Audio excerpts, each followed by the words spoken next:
Today we're looking at another game from the chess.com Open Invitational. White is Indian Grandmaster Arjun Erigaisi, and Black is a very young Iranian player. This game features a classic tactical attacking display from Black. Let's dive in. d4 d5, a queen's pawn opening, c4 e6, and c3, entering a queen's gambit variation. cxd5 xd5, bf4, c6, both sides enter a sum. After nc3, nf6, White would normally develop pieces, something like bar or bf3. For example, b2, and after Black's nf7, the game would likely transition into a fairly quiet middle game. But in this game, White accurately chose a sharper variation. White then uses the pawn thrust, followed by bg5 and f4, quickly advancing the kingside pawns. This gains some spatial pressure, but as a trade-off, White's king becomes somewhat unsafe. This could give Black attacking chances against the White king later on. Black repositions the knight, White exchanges freely, and after the trait, White gains the two bishops. Generally speaking, the two bishops are quite powerful in open position. qb3, of course f5 to protect the pawn, b2, Black plays in. You can see that Black has placed many pawns on light squares, restricting White's dark squared bishop. The light squared bishop, since Black only has the dark squared bishop, qf2 and bd land on the. White plays n1, Black castles queenside, then White plays ke. It's clear that Black is now preparing to attack White's weaknesses, because once those two bishops are exchanged, the c3 square is very likely to come under attack. White plays b3, which is actually aimed at preventing Black from. Black plays at c8, White plays, after bb3 attacking the rook, and rd1. Black makes the bold pawn push c5, opening up the position. This threatens the cxd exchange with a discovered attack, or simply, this choice puts real pressure on White's position. And here, Arjun makes a mistake. The correct move was, but even then, for example, Black can play c4. And Black would quickly gain a passed pawn advantage on the queen side. That's definitely not something. Instead, White chooses dxc5, but this move leaves the e3 extremely vulnerable to Black's. Let's take a look. After bxc5, of course if White doesn't move away, Black can play ba3 with a discovered attack, hitting the queen. And nf4 here is definitely not an option, nf4, so White has to make a change. This is a critical moment, because if Black doesn't seize the opportunity here, White might play nf4 next, and after nf4, followed by kingside castling. If White's king becomes safe, White will slowly start to make use of the positional advantage. So here, Black seizes the moment and plays the pawn to f5. Now, you might be wondering, isn't that pawn unprotected? But the idea is simple. If the bishop moves, then the knight can jump in and capture, not only winning the pawn, but also. Now for the training puzzle, White cannot play bg5 here, because after bg5, and after winning the pawn, Black can simply capture the bishop as well. After the capture, Black plays qf5, Black can attack f4, attack f3, and even threaten the king behind it all.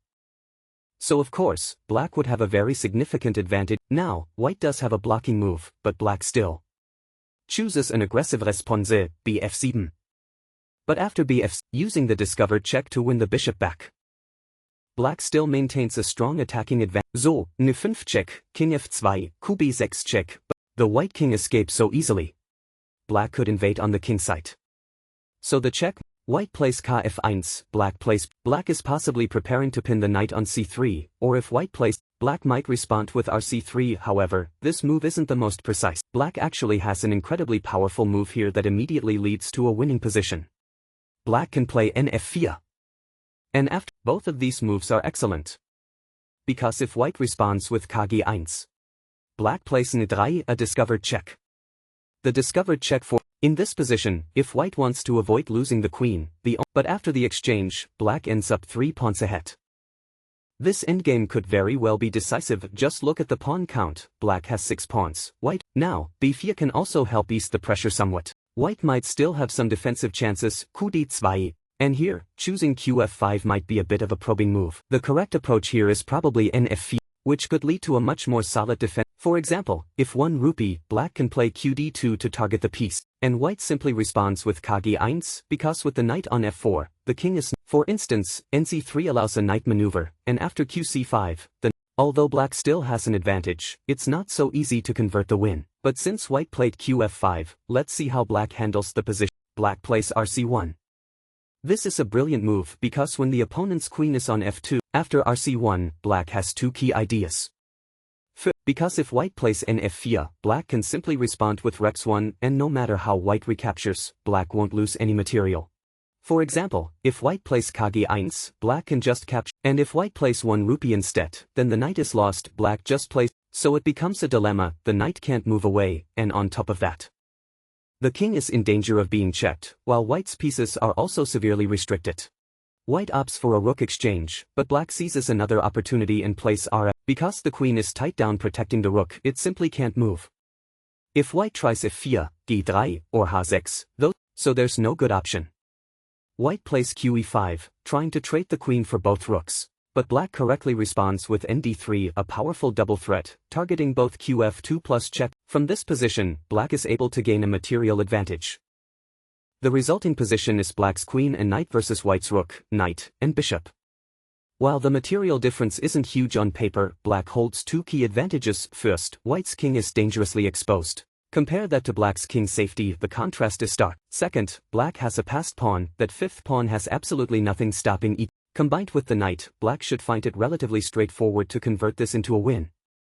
Let's watch. Check, then on the fourth rank, and from here it goes quickly, 3, including NF5 and NC3, all exploiting the insecurity of white's king, combined with superior piece placement and that powerful pass. QF3 plus, ten QC3, at C2, just a few more moves. NF5 sets up NF4 and NC3, you can clearly see the massive difference in piece activity. White's knight and bishop are just sitting there, completely passive. White plays KG3, but this doesn't work, it leads to a rapid collapse. Honestly, for example, white could try H4, but black simply plays NF4. You can see both the knight and bishop are under deadly threats, for instance, BF1. White doesn't have many alternatives. Say white plays RC1, black that also loses quickly. White plays KG3, black plays NF, then NG2, completely out of protection. White is simply lost, because after the knight captures, if you recapture with the rook, the knight on F1 has no protection. Black can capture from this site, and after that, can win material on both sides. And even if white doesn't take the knight, black's material advantage is already decisive. So as you can see, this is a brilliant example of using tactical play to attack the king, ultimately winning through a decisive material